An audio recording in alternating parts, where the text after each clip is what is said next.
As classes के YouTube channel में आप सभी का स्वागत है और मैं शिवम शर्मा आपके लिए लेकर आया हूं अवधेश सर।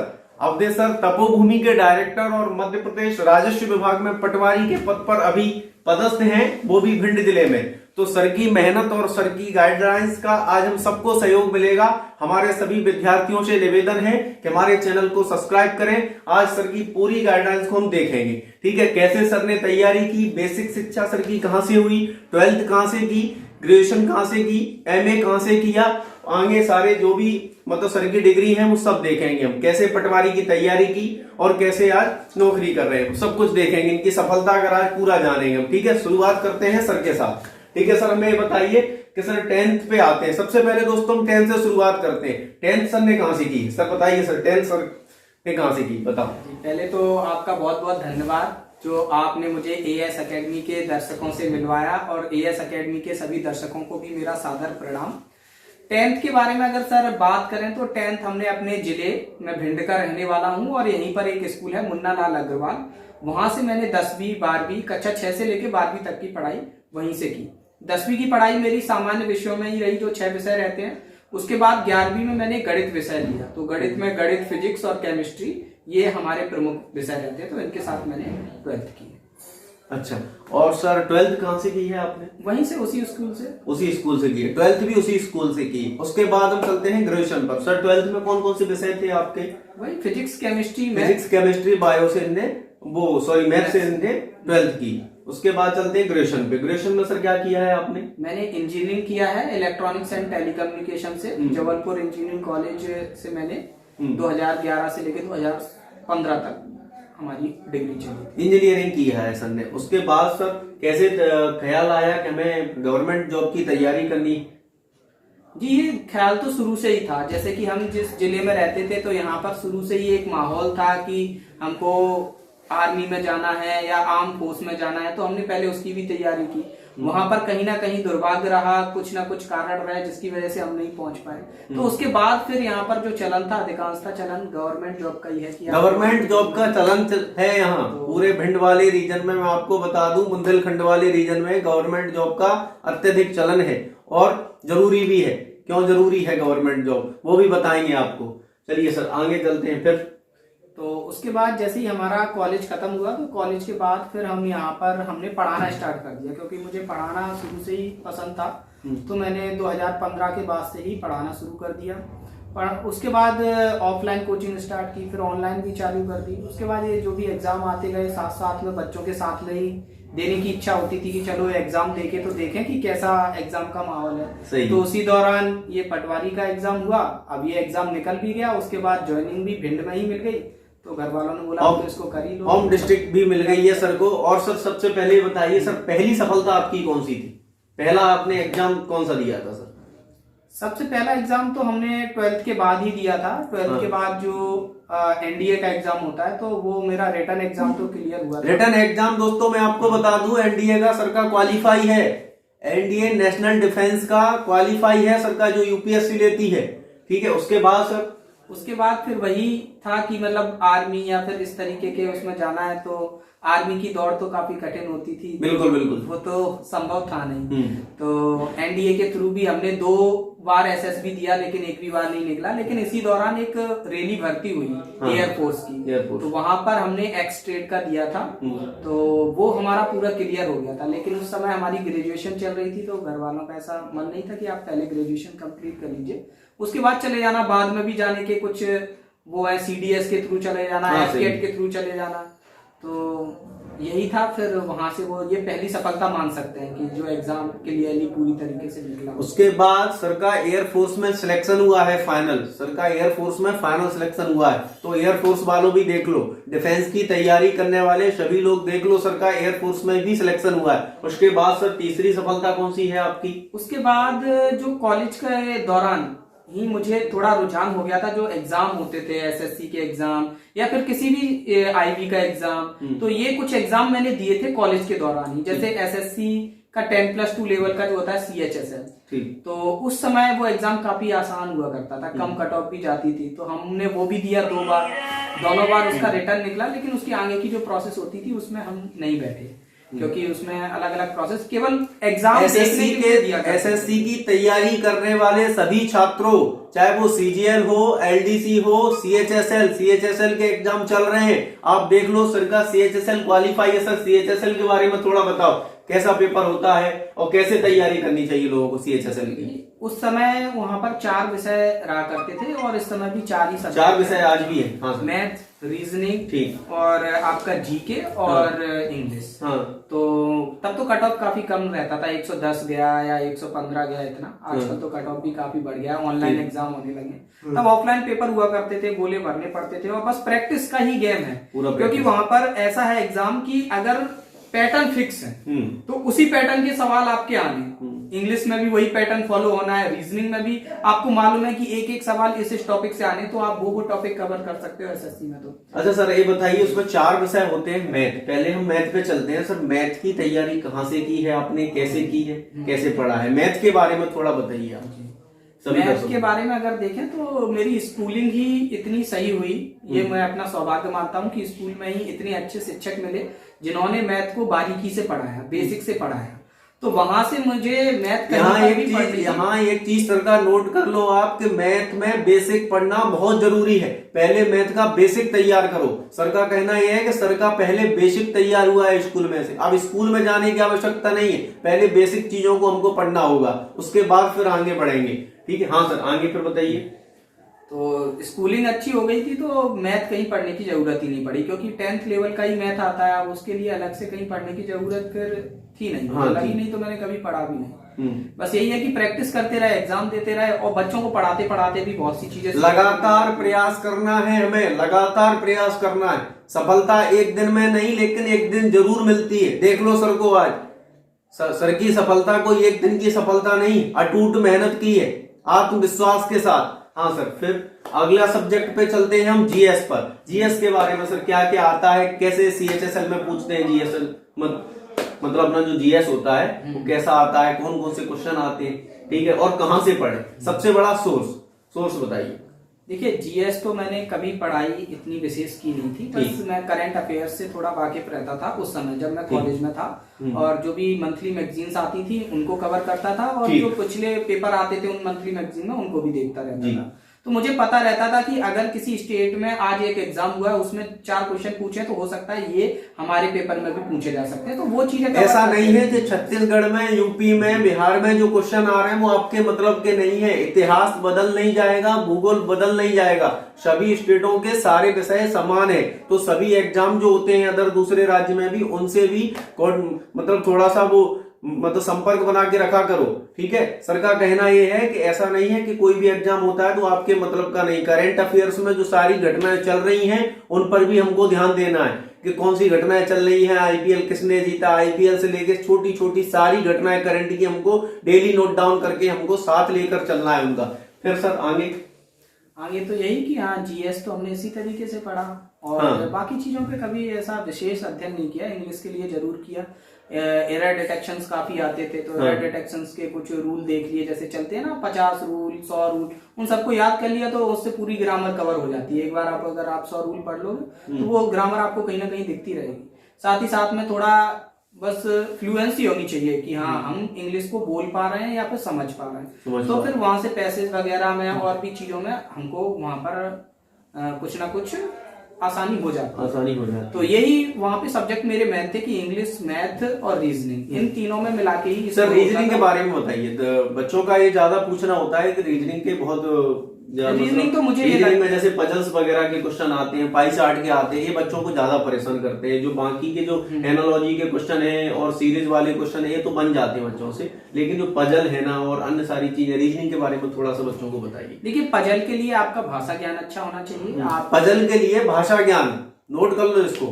हाँ तो भाषा ज्ञान आपका अच्छा होना चाहिए, आपको भाषा को लॉजिक में बदलना आना चाहिए। तो वो आएगा कैसे, जब आप प्रैक्टिस करोगे। आप पहले सिंपल पजल प्रैक्टिस करो, फिर कठिन लेवल की पजल प्रैक्टिस करो। वैसे तो एसएससी में तो बहुत ही सिंपल पजल आती है, अगर आएंगी भी तो मतलब रीजनिंग भी सिंपल आती है। बैंकिंग के एग्जाम में जरूर पजल थोड़ी कठिन आती है, क्योंकि आप एक पजल सॉल्व करोगे तो सीधे 5 पजल। ऑनलाइन पेपर हो गया, बहुत सारी शिफ्टों में पेपर बनने लगे, तो सर छोटे छोटे प्रश्न और बहुत सारी पजल डालने लगे हैं। हाँ, तो इसीलिए तो सरल पजल बढ़ गई है, सिंपल क्वेश्चन ज्यादा बढ़ गए, क्योंकि ऑनलाइन पेपर की वजह से अब क्वेश्चन बैंक तैयार होने लगे हैं। तो क्वेश्चन बैंक ऐसे तैयार होते हैं जिनमें एक ही टाइप के बहुत सारे क्वेश्चन हो, कि एक ही टाइप के 50 क्वेश्चन है तो क्वेश्चन बैंक में डाल दिया, 50 शिफ्टों में अलग अलग पूछे जाते रहेंगे।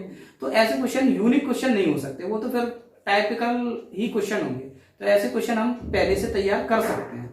तो प्रैक्टिस करो। वैसे रीजनिंग में ये है कि आप जैसे 25 क्वेश्चन आते हैं तो आप 25 क्वेश्चन के 2-4 सेट लगाओ, आपको खुद ही पता चल जाएगा कि कौन से क्वेश्चन आपसे नहीं होते। जैसे कैलेंडर के क्वेश्चन नहीं होते तो आप कैलेंडर को साइड में रख दो कि ये हमको पढ़ना है। बाकी की जो क्वेश्चन आपसे बन जाते हैं उनको बार बार रीजनिंग में पढ़ने की मुझे नहीं लगता कि आवश्यकता है। वैसे रीजनिंग बच्चों सामान्य ही होती है, ज्यादा उस पर मेहनत करने की आवश्यकता नहीं होती। मैथ जिसका अच्छा होता है तो अमूमन देखा गया है कि रीजनिंग भी इसकी अच्छी होती है। कुछ टॉपिक हैं तो वो उनके लिए आपको मेहनत करनी पड़ेगी, आपको प्रैक्टिस बराबर करनी पड़ेगी। प्रैक्टिस ही सफलता की सबसे बड़ी कुंजी।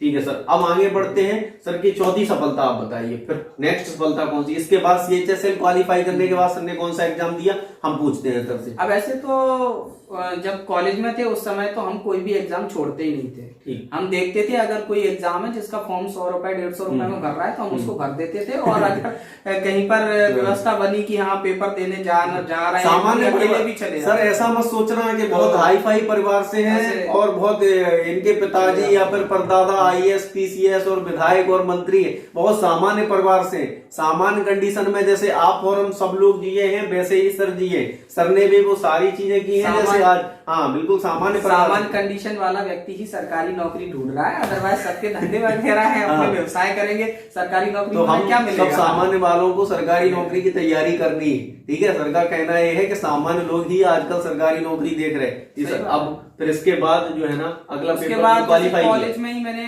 IB का भी दिया था। IB का इंटेलिजेंस ब्यूरो का पेपर दिया था। उसमें जो सिक्योरिटी असिस्टेंट होता है 12th के लेवल पे, 12th के लेवल वो दिया था। लेकिन उसमें मैं सेकंड राउंड में नहीं जा पाया। मेरा फर्स्ट राउंड क्लियर था, सेकंड कुछ भाषा परीक्षण का होता है जिसमें हिंदी और फिर एक इंटरव्यू होता है, तो उसमें मैं नहीं जा पाया था। तो सूचना नहीं मिल पाई थी उस समय, मतलब मेल चेक करने की आदत नहीं थी और मोबाइल पे कहीं मैसेज नहीं आया, कुछ ऐसा कुछ रहा तो नहीं जा पाया, उसको बाद में देख पाए थे। उसके बाद भी कुछ एग्जाम दिए, शायद वो क्लियर नहीं हुए होंगे तो ध्यान भी नहीं है, समय हो गया। फिर हमने व्यापम के एग्जाम देना स्टार्ट किया। फिर सर ने व्यापम के एग्जाम दिए हैं। उसके बाद आइए व्यापम पर। व्यापम का सर सबसे पहला एग्जाम कौन सा दिया? व्यापम का हमने एक एग्जाम दिया था संविदा शिक्षक वर्ग 3 का। वर्ग 3 का दिया था, क्योंकि उस समय वर्ग 3 ऐसा था कि सभी लोग भर रहे थे तो हमने भी सोचा हम भी भरते हैं, देख लेते हैं कैसा। तब सर उसमें B.Ed मांगते थे? नहीं, उस समय नहीं मांगते थे। उस समय ऐसा था कि अगर आप पास हो जाओगे तो आपकी B.Ed गवर्नमेंट करवा देगी। 2006 में ऐसा हुआ था। फिर 2011 में भी बिना B.Ed के फॉर्म भरवाए थे। तो मैंने सोचा कि चलो दे देते हैं, तो उसको भी देना, मतलब एक इच्छा रहती थी कि पेपर कैसा आता है, पेपर को देने का मौका मिलेगा। तो उस पेपर को भी दिया। उसमें मेरे 109 नंबर आए। 109 नंबर थे उस समय सर के 2006 में। उसमें बाल विकास वगैरह काफी आता था। और उसके बाद हमने फिर जो व्यापम के ऑनलाइन एग्जाम थे, जो पहला व्यापम का ऑनलाइन एग्जाम था वो भी मैंने दिया। वो था डेयरी फेडरेशन का। डेयरी फेडरेशन की परीक्षा 2016 में हुई थी, मैं आपको बता दूं। डेयरी फेडरेशन की बहुत अच्छी पोस्टें होती हैं, बहुत अच्छे पद होते हैं इसमें। हाँ सर, डेयरी फेडरेशन के बारे में बताइए। तो क्या क्या कौन कौन से सब्जेक्ट आए थे इसमें उस टाइम पे? उसमें 2 पेपर हुए थे। एक तो उसमें मैंने इंजीनियरिंग की एक पोस्ट थी इंजीनियर, और उसमें साथ में MBA वालों की भी कुछ पोस्ट थी, उन सबका कंबाइंड एक एग्जाम था। और एक एग्जाम था 12th लेवल वाला। वो एग्जाम था जो उसमें ग्रुप D की पोस्ट होंगी या ग्रुप 3 की पोस्ट होंगी डेयरी फेडरेशन में। तो वो 100 नंबर का था, 4 सब्जेक्ट आते थे, ये SSC जैसा। तो MPG के आता था उसमें। सर MPG के बारे में बताइए। मैंने हमारे चैनल पर AS क्लासेस पे हमने MP की पूरी सीरीज चालू करवाई। और सर बहुत अच्छी सीरीज चालू करवाई, तो आप बच्चों को थोड़ा सा बताइए उस सीरीज के बारे में। तो MPGK के बारे में मैं बताऊं कि MP तो कोई भी एक बुक हो MP की, वो आपको पूरी याद तो होनी चाहिए कम से कम। जैसे उस एग्जाम में 50 नंबर का मैथ और रीजनिंग था और 50 नंबर की MPGK। तो MPGK में मेरे 33 नंबर आए थे और मैथ रीजनिंग में 50 आए थे, तो 83 नंबर आए थे। लेकिन सिलेक्शन नहीं हुआ था उसमें, मतलब 83 से भी ज्यादा कट ऑफ गई थी। तो सोचिए, मतलब पहली बार व्यापम हुआ 2016 में, उस समय इतनी कट ऑफ जाती भी नहीं थी। तो ऐसे जो दूसरा था उसमें एक ही पोस्ट थी, तो उसमें 200 नंबर का पेपर था, 8 सब्जेक्ट पूछे गए थे। जो ये अभी ग्रुप 2 सब ग्रुप 2 का जो पैटर्न होता है उस पैटर्न पे थे। मैनेजमेंट भी था, सारी चीजें थी। तो वो उसमें भी क्लियर नहीं हुआ था क्योंकि कुछ 131 मार्क्स थे मेरे उसमें, और किसी के 147 आए थे, उसका सिलेक्शन हुआ था। जबकि जो दूसरी ग्रेड 1 की पोस्ट थी वहां पर 110-11 पे भी सिलेक्शन हुए थे जिनके पास एमबीए वगैरह था उसी पेपर से। तो वो पेपर दिया, उसके बाद फिर काफी सारे पेपर दिए लेकिन इतना ध्यान नहीं है। एमपीएसआई का पेपर दिया मैंने। एमपीएसआई का पेपर दिया। एमपीएसआई का जो सर पैटर्न पहले था वही मुझे लग रहा है आज भी 70 की हिंदी आती है, 30 की इंग्लिश आती है सर। पहले ऑफलाइन हुआ करता था और 100 नंबर का जीएस आता है, कुछ उसमें मैथ आया 30, 35, 40 तक मैथ के क्वेश्चन देखे गए। पहले सर ऑफलाइन होता था, अब ऑनलाइन हो गया है पेपर पूरा एसआई। सर एसआई के बारे में थोड़ा बताइए। तो एसआई का मैंने ऑनलाइन पेपर दिया था और वो भी मुझे पता था कि मेरी हाइट नहीं है एसआई के लिए, लेकिन मैंने फिर भी भरा था क्योंकि मैं बच्चों को पढ़ा रहा था। कितने नंबर थे सर एसआई में? देखो मैं बच्चों को पढ़ा रहा था इसलिए मैं हमेशा एग्जाम भरता रहता था जिससे मुझे खुद भी एग्जाम का माहौल समझ में आए और वो जो एग्जाम का प्रेशर होता है बच्चों पे वो समझ में आए।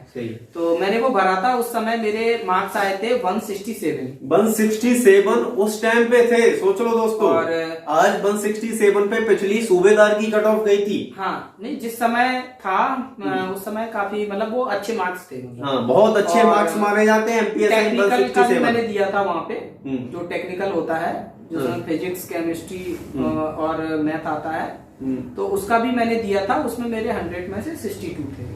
तो मैंने सोचा था कि टेक्निकल वाला भी देख लें क्योंकि कम लोगों को पता रहता है उसकी तैयारी कैसे की जाए। तो इस पर्पज से मैंने वो दिए थे।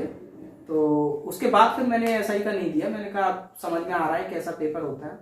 उसके बाद पटवारी का एग्जाम दिया। सर फिजिकल भी एसआई का बहुत टफ होता है। फिजिकल 2 मिनट 40 सेकंड में 800 मीटर दौड़ना पड़ता है। तो शरीर पे भी हमको शुरू से ही ध्यान देके शुरू से ही ध्यान। अगर कोई ये सोच रहा हो कि पेपर क्वालिफाई करने के बाद 1 महीने में हम दौड़ जाएंगे तो नहीं हो पाता। जैसे मुझे किसी ने बताया कि अगर आप अभी दौड़ोगे तो हो सकता है दौड़ से हाइट बढ़ती है, अभी तुम्हारी एज ऐसी है कि हाइट बढ़ जाएगी। तो मैंने 1 महीने दौड़ा। उसके बाद मैं मतलब बहुत सारी ऐसी प्रैक्टिस की जिनसे हाइट बढ़ती है, लेकिन वो कारगर नहीं हो पाई। लेकिन दौड़ तो मेरी आ गई थी 1 महीने में। लेकिन और भी वहाँ पे 2 इवेंट थे। एक गोला फेंकने वाला होता है और एक गोला फेंक होता है। गोला फेंक भी काफी कठिन था। गोला फेंक में 5 किलो का गोला रहता है सर, 7 किलो का रहता है। 7 किलो 26 ग्राम का कुछ शायद गोला रहता है। पुरुषों का गोला भारी रहता है, महिलाओं का गोला 4 किलो कुछ का होता है।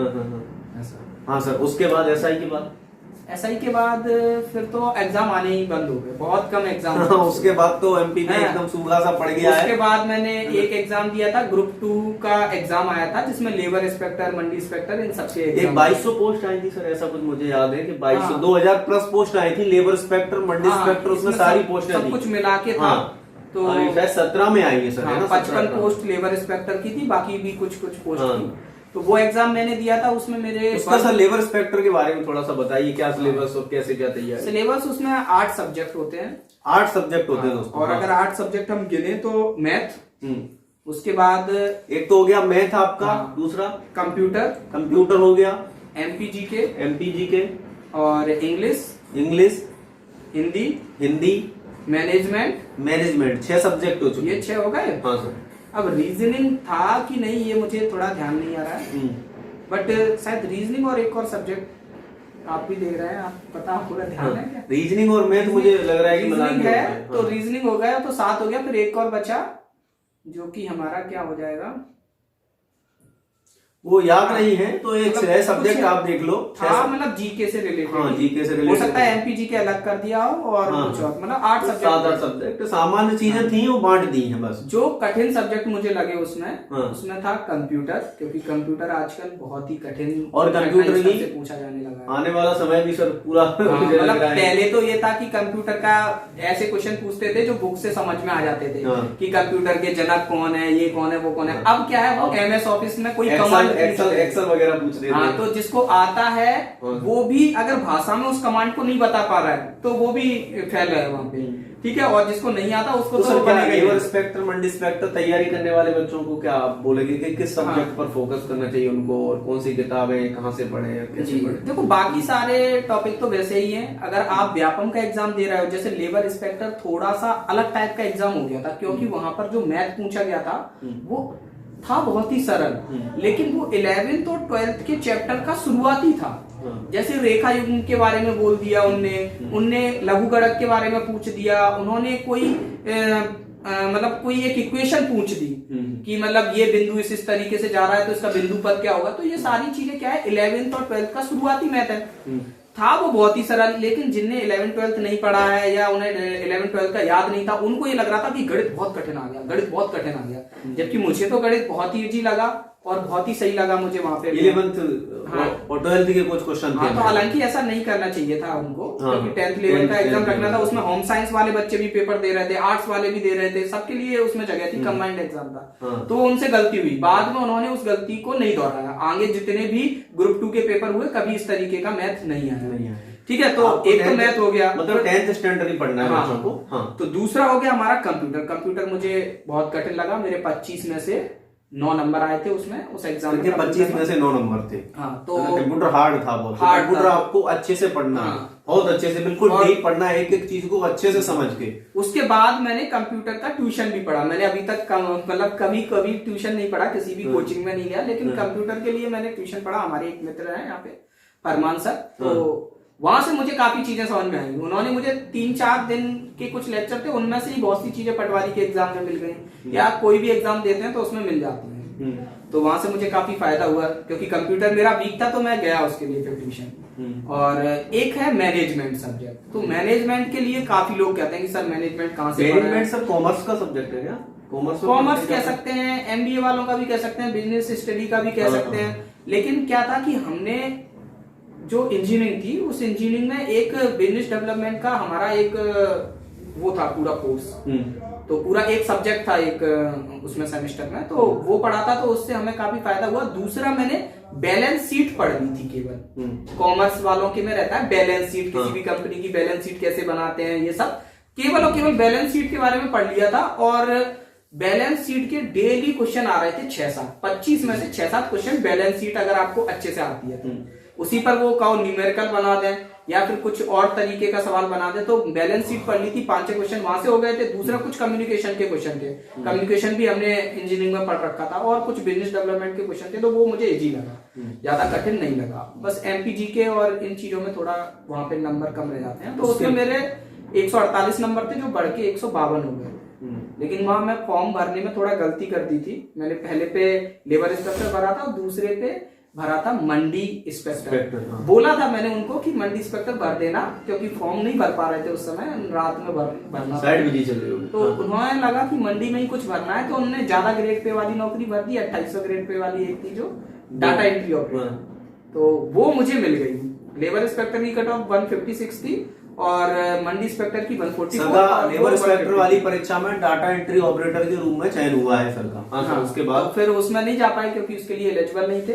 हम लोगों ने थोड़ा आंदोलन वगैरह भी किया, हमारे जैसे 50-60 लोग। सर ने आंदोलन किया है भोपाल जाके व्यापम में ही, तो 50-60 लोग थे, लेकिन उस समय उन्होंने वहां पर कुछ भी बदलाव नहीं किया। हाँ सर, उसके बाद सर उसके बाद फिर एग्जाम आया पटवारी का एग्जाम सर 2017 में हुआ। 17 में। पटवारी के बारे में बताइए, बच्चों का बहुत जानने की इच्छा रहती है, जिज्ञासा बहुत रहती है पटवारी, क्योंकि सर अपने यहाँ एक कहावत है कि वो 2 बच्चे IAS बनकर आए थे और वो किसी मतलब दादा के पास गए, आशीर्वाद लिया, तो दादाजी बोले थोड़ा और पढ़ लेते तो पटवारी बन जाते, है ना। तो सर पटवारी बड़ी चर्चित पोस्ट रहती है और लोगों का मन भी बहुत रहता है पटवारी। सर पटवारी के बारे में पहले बताइए, कैसी पोस्ट है, कितने ग्रेड पे की है, ठीक है, क्या सैलरी है पटवारी की, और पटवारी के बाद क्या क्या इसमें पढ़ना है, कैसे सिलेबस होता है, पूरा सब पटवारी के बारे में। तो पटवारी की परीक्षा होती है। पटवारी के बारे में मैं पहले ज्यादा जानता नहीं था, लेकिन जब इसकी परीक्षा आई, फिर इसका जो माहौल देखा, तो उससे मुझे लगा कि अरे ये पटवारी का बहुत ज्यादा माहौल बना था। फेसबुक से लेके यूट्यूब, ट्विटर वगैरह पे सब जगह पटवारी 2017 में पूरे मध्य प्रदेश में छाया था। और सर मुझे जहाँ तक पता है कि बहुत लोगों ने भाग लिया था इसमें, 14-15 लाख फॉर्म फिल हुए थे। मान सकते हैं 10 लाख प्लस फॉर्म फिल हुए थे इसमें। लेकिन जगह काफी थी। 7-8 हजार वैकेंसी, 9,000 जगह थी, पूरी भर नहीं पाई थी। 9,000 वैकेंसी थी, तो 9,000 जगह थी। और पहली बार ये DCA PGDCA ये हटा दिया गया था, तो अब उसमें सभी लोग बैठ सकते थे, इसलिए सभी लोग फॉर्म भरने लगे। और एज क्राइटेरिया भी ज्यादा था, तो हर कोई फॉर्म भर रहा था। तो हमें तो पढ़ाना ही था उसके लिए, पढ़ा भी रहे थे हम, तो हमने भी फॉर्म भरा उसका। और फॉर्म भरने के बाद अगर देखा जाए, इसमें 5 सब्जेक्ट थे पेपर में। 5 सब्जेक्ट आते, कौन कौन? इसमें एक सब्जेक्ट एक्स्ट्रा आ रहा था, जो था ग्रामीण अर्थव्यवस्था एवं पंचायती राज। पंचायती राज 20 नंबर का था, 20 नंबर की हिंदी, 20 नंबर का गणित। जो पंचायती राज व्यवस्था 73वां संविधान संशोधन है सर, उससे क्वेश्चन नहीं देखे गए, बहुत अटपटे क्वेश्चन थे जहां तक मुझे पता है। बहुत मतलब थोड़ी सी वैसी चीज पूछी थी, मध्य प्रदेश में लहसुन उत्पादन, मध्य प्रदेश में कपास का उत्पादन, बहुत सारी चीजें। क्या उसमें 2 सब्जेक्ट थे, एक तो ग्रामीण अर्थव्यवस्था और दूसरा पंचायती राज। तो दोस्तों हमने एक चीज आपको, ग्रामीण अर्थव्यवस्था में ये सारे क्वेश्चन आ रहे थे कि कितना उत्पादन है, कितना क्या है, पशुधन वगैरह, इन सब चीजों के बारे में भी पूछा गया।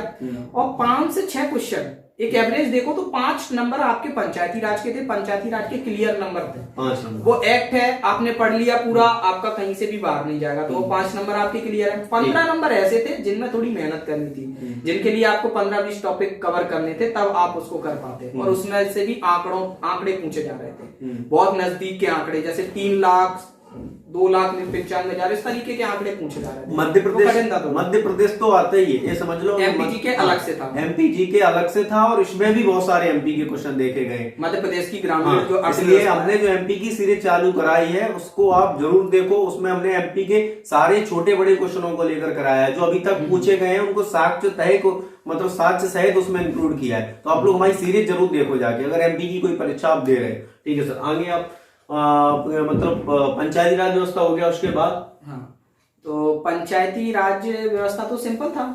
उसके तो मतलब हम अगर 10 पन्नों में भी नोट्स तैयार करें तो उसके नोट्स तैयार हो जाएंगे, वहां से आपका कुछ भी बाहर नहीं जाएगा। लेकिन ये है कि जब 5-6 क्वेश्चन उस पोर्शन में आपको एकदम सॉलिड मिल जाएंगे तो आपका कॉन्फिडेंस लेवल भी बढ़ जाएगा। फिर ग्रामीण अर्थव्यवस्था की बात करें तो वहां पर भी 10-15 टॉपिक होते हैं कि हमको पता है कि गाँव की अर्थव्यवस्था कैसे कैसे चलती है, गाँव में किन किन चीजों से लोगों का जीवन यापन होता है, कौन कौन सी फसलें हैं, रबी की, खरीफ की, इन सब चीजों की जानकारी हमको होनी चाहिए। और इनका उत्पादन कैसा होता है, मध्य प्रदेश किसमें अग्रणी है, किसमें क्या है, ये सारी चीजें पता होनी चाहिए। तो इतने भर से हमारा वहां पे बन जाएगा कौन कौन से जिले किस किस फसल के उत्पादन में टॉप पर है। तो ये ग्रामीण अर्थव्यवस्था का सिलेबस हम कह सकते हैं। सिलेबस तो उन्होंने कुछ डिफाइन किया नहीं था कि मतलब कुछ खोल के दिया हो सिलेबस, उन्होंने केवल ये 5 सब्जेक्ट दे दिए थे कि ये 5 सब्जेक्ट है, इनमें से हम 20 नंबर के मान लो 17 को 17-18 के समथिंग ऐसे भागों में विभाजित था। 17 नंबर का कोई 20 नंबर 20 नंबर के 20 नंबर 5 और 20 नंबर के थे। हाँ सर, जनरल का कट ऑफ कितना गया था पटवारी का? जनरल का कुछ 80 नंबर के समथिंग गया था, 80 पॉइंट कुछ में गया था। 80। इसमें सर नॉर्मलाइजेशन का ज्यादा देखा गया है, कुछ बच्चे नॉर्मलाइजेशन बाहर होते हैं, थोड़ा नॉर्मलाइजेशन थोड़ा सा बता दो इनको। नॉर्मलाइजेशन का तो देखो, नॉर्मलाइजेशन का मतलब ये है कि जैसे अगर 60 शिफ्ट में एग्जाम हुए तो कोई शिफ्ट कठिन हो सकती है थोड़ी, कोई शिफ्ट थोड़ी सरल हो सकती है। ठीक है, तो सरल शिफ्ट वालों के नंबर थोड़े कम किए जाएंगे, कठिन शिफ्ट वालों के नंबर थोड़े बढ़ाए जाएंगे, उसके पर्पज से नॉर्मलाइजेशन होता है। कुछ 2-5 एक फॉर्मूला होता है, उस फॉर्मूले के आधार पर 2-4 नंबर ऊपर नीचे। जैसे मैं ही बताऊं, मेरे नॉर्मलाइजेशन में जब 79 नंबर थे और 82 पॉइंट कुछ हो गए थे, यानी 3 नंबर बढ़ गए थे। तो इसमें तो मुझे फायदा हो गया, 79 पे तो होता नहीं, 82 पे हो गया। 82 पे हो गया। ऐसे ही उसमें भी लेबर इंस्पेक्टर वाले में भी 148 थे और बढ़कर 152 हो गए, लेकिन वहां नंबर बढ़ने से मुझे घाटा हो गया, नंबर बढ़ते नहीं तो मुझे मंडी इंस्पेक्टर मिल जाता है। तो ऐसा रहा वहां पे। तो वो सब समय का सहयोग, बढ़ते घटते रहते हैं। तो सर पटवारी के लिए मैथ वगैरह कहाँ से, मैथ मतलब कैसे पढ़ने का पूरा बताओ, क्योंकि बच्चे बहुत ज्यादा भ्रमित हो जाते हैं इस कोचिंग पे उस कोचिंग पे। तो मैथ बताओ, मैथ बच्चों को कहाँ से पढ़े और कैसे पढ़े? मैथ अगर देखा जाए तो पटवारी के एग्जाम में बहुत ही सिंपल पूछा गया था। सिंपल मैथ कांस्टेबल किससे तो ज्यादातर लोगों के 20 में से अच्छे ही नंबर आ रहे थे, 20 में से 20 ही आ रहे थे, 18, 17, 8वीं 10वीं स्टैंडर्ड। और मैथ पढ़ने के लिए मुझे ये लगता है कि आप लोगों को पहले ये पता करना चाहिए कि आपको कहाँ कहाँ पे दिक्कत आ रही है। अक्सर होता क्या है कि बच्चे ये तो मालूम करते नहीं है उनको दिक्कत कहाँ आ रही है, उनको ये लगता है कि हम एक कोई ट्यूशन पकड़ लेते हैं और वहां पर हम शुरुआत से पढ़ते हैं। अब वो तो आप बहुत पहले से ही पढ़ते चले आ रहे हो, आप बहुत पहले से पढ़ते चले आ रहे हो, तो आप कब तक पढ़ोगे? अगर वही 10th तक का आप फिर से पूरा 1 साल पढ़ोगे तो उससे समझ में तो आएंगी नहीं चीजें। या तो आपको अपनी कमजोरियां पता हो तो आप उन कमजोरियों पे काम करें। और दूसरा, व्यापम का जो पैटर्न है वो एसएससी के पैटर्न से काफी अलग है। तो व्यापम के पैटर्न को पकड़ने के लिए आपको व्यापम के प्रीवियस ईयर के क्वेश्चंस लगाने चाहिए, और उनके जो टॉपिक वाइज आते हैं आजकल तो पूरे आने लगे बड़ी बड़ी मोटी मोटी किताबों में, तो वहां से आप कवर कीजिए। जैसे आपने ब्याज पढ़ा तो ब्याज में व्यापम ने पहले कितने क्वेश्चन पूछे, तो वो क्वेश्चन लगाइए, तो वहां से आपको उनका पैटर्न समझ में आएगा। सर का फाइनल पटवारी में सिलेक्शन हुआ है, सर वर्तमान में अभी नौकरी कर रहे हैं, सर पटवारी की सैलरी और बता दो। पटवारी की बच्चों को सैलरी का बड़ा वो रहता है। सैलरी बहुत ही कम है पटवारी की, 2100 का ग्रेड पे है, 2100 ग्रेड पे है तो। और जब हमने शुरुआत में गए थे तो हमको 21,000 के समथिंग ही कुछ 21,000 पहली सैलरी मिली थी सर। हाँ, और अभी 3 साल हो गए हैं, 3 साल से थोड़े ज्यादा ही, तो अभी बढ़ बढ़ू के 25 हुई है। अभी तो काफी बढ़ गई, मतलब 4 ज्यादा ही बढ़ गई वैसे 3 साल में। फाइनल अभी सर को 25,000 सैलरी अभी मतलब मिल रही टोटल, है ना सर? हाँ, उसके बाद सर आगे की ये सीरीज अपन खत्म करते हैं। जी जी, है ना सर? आप हमारे चैनल के बारे में कुछ थोड़ा सा बताओ। बिल्कुल। चैनल के बारे में क्या, हम सर के बारे में ही बता देते हैं कि सर बेहतरीन पढ़ाते हैं। कौटिल्य एकेडमी में पढ़ाने का उनका एक बड़ा अनुभव रहा है। साथ ही साथ जीएस के जो विषय हैं वो सर इतने तरीके से पढ़ाते हैं कि आप अगर एक बार लेक्चर देखना स्टार्ट करोगे तो आप बस देखते ही रह जाओगे, क्योंकि हमने तो देखा है कि जीएस पढ़ने में मेरा खुद का भी मन नहीं लगता। तो मैं क्या है, देखता हूँ तो 5 मिनट या 10 मिनट किसी का लेक्चर देख पाऊंगा, फिर लगता है छोड़ो। लेकिन आपका जब लेक्चर देखता हूँ तो ये लगता है कि हाँ, मतलब एक जो फ्लो रहता है उस फ्लो को कनेक्टिंग करके जो जिस तरीके से, और थोड़ा वैज्ञानिकता भी लगती है। जब आप भूगोल वगैरह पढ़ाते हो तो ऐसा लगता है कि रटा नहीं रहे, केवल वैज्ञानिकता के तौर पे समझा भी रहे हैं। इतिहास पढ़ाते तो थोड़ी व्यवहारिकता की बातें भी बताते हैं कि उस समय ऐसा ऐसा रहा होगा, तो उससे क्या मन लगा रहता है। तो सर को पढ़ाने का बहुत ही अच्छा अनुभव है। सामान्य ज्ञान के लिए, एमपीजीके के लिए आप अगर किसी भी शिक्षक को तलाश रहे हैं तो आपकी यहाँ पर वो तलाश पूरी हो रही है। तो एएस एकेडमी पे अगर आप पहली बार आए हैं तो सब्सक्राइब जरूर कर लें, क्योंकि ताकि आपको भविष्य में सर के लेक्चर्स मिलते रहे। ठीक है दोस्तों, आज की सीरीज को हम यही समाप्त करते हैं। और आगे अगर आप लोगों के कुछ प्रश्न रह जाते हैं तो आप कमेंट सेक्शन में छोड़ देना, हम आगे किसी इंटरव्यू में उनको भी सर लेंगे। ठीक है, आपको सर से कोई भी प्रश्न अगर पूछना है तो आप हमारे कमेंट बॉक्स में बताइए, मैं सर को फिर से मतलब एक बार पुनः बुलाऊंगा और आपके सारे उन प्रश्नों का जवाब दूंगा। ठीक है, बहुत बहुत